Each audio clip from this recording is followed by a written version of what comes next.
Okay. Hello. So this is somewhat an experiment in two ways. First of all, I'm doing a comparison between the Fujifilm X-S10 and my iPhone 12 mini that I've been using before. Let me show you on my GoPro how this looks. Like I basically extended my weird contraption with another weird contraption, and let's see how this works. And the second part of the experiment is that I want to do basically like an apartment tour, something like that. So let me start out by showing the entrance to our apartment. There's something for the cats, which they barely use. Shoes and the cat's toilet here. This part is always pretty dirty, but we usually vacuum it once a day because all the cat litter goes here. Then over here we have my little bathroom that mostly I'm using. My roommate barely doesn't use it. Then here we have the kitchen. Right now it's pretty clean. It's usually pretty clean. So let me walk you over here. So here's the entrance, and right over here is my room. This is why I'm using the small bathroom. You know my room, I've done a room tour before after I changed the furniture around.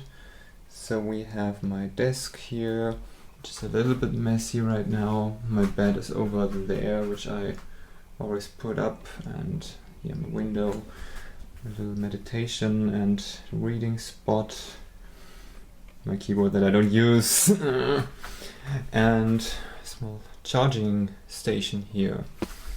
And my clothes, most of my clothes are over here.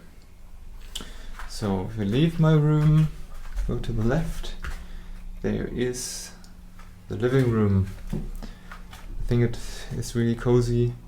I like hanging out here.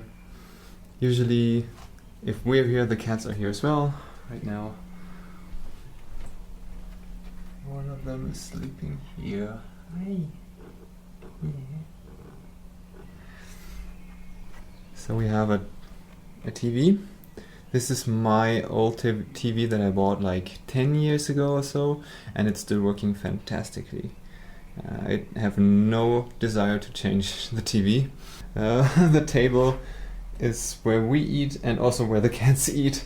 And here we have a balcony, a net for the cats, so the cats can hang out here as well, and they like watching the birds and all of that. Okay, you can see a lot of stuff is for the cats. There's another tree for the cats as well. And yes, over here we have a second bathroom, and it also contains a shower. This is my roommate's room. I'm just gonna go up here and say hello to the cat. Hi. In this case, the iPhone does a better job with the dynamic range, but I guess I'd have to adjust the setting here on the X-S10. Okay.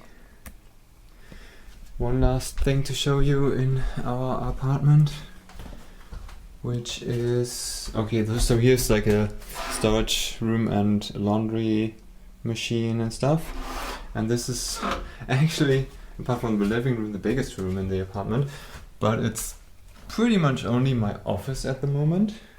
So there I have my work iMac. This is my roommate's working from home station, which she doesn't really use, and it's also, as you can see, a little bit of a laundry room, and guests can sleep here as well, which is very nice.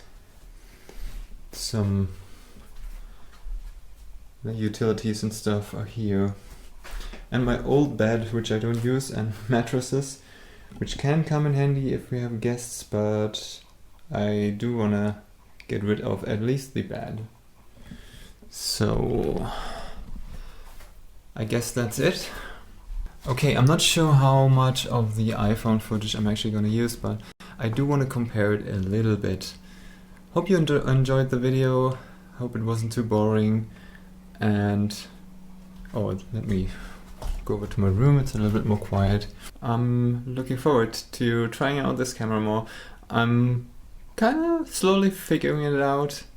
It's still difficult to use, but I think I'm kind of getting used to using it for video, but I'm still not very good at shooting photos with it, so we'll see. Yeah, I guess I'll see you in the next one.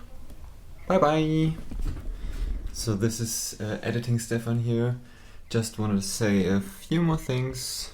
I guess my conclusion from making this comparison is that the iPhone actually has a lot of convenience features that make it perform better in certain ways than a proper camera. For example, the exposure compensation, like adjusting to new exposure, or the dynamic range because it has like so much processing power, all of that stuff. The iPhone is actually doing much better than a big camera, at least this big camera. I think big cameras are slowly catching up as well to those features, but in certain respects, and especially when the light is good, the iPhone has advantages, and you could really see that in this comparison video, I think. I think some of it is still that I'm learning to use this camera and that I haven't really figured everything out, and maybe I can adjust a few settings to make it a little bit better. But yeah, a few things are actually working much better on the iPhone, and it's like, if you think about it, it's still amazing to have a good camera inside your pocket that you can just take out and start shooting. So it's amazing that we have these devices nowadays. But I'm still excited about this big camera, and I wanna just learn how to use it better than I can use it right now. Yeah, so see you in the next one. Bye bye.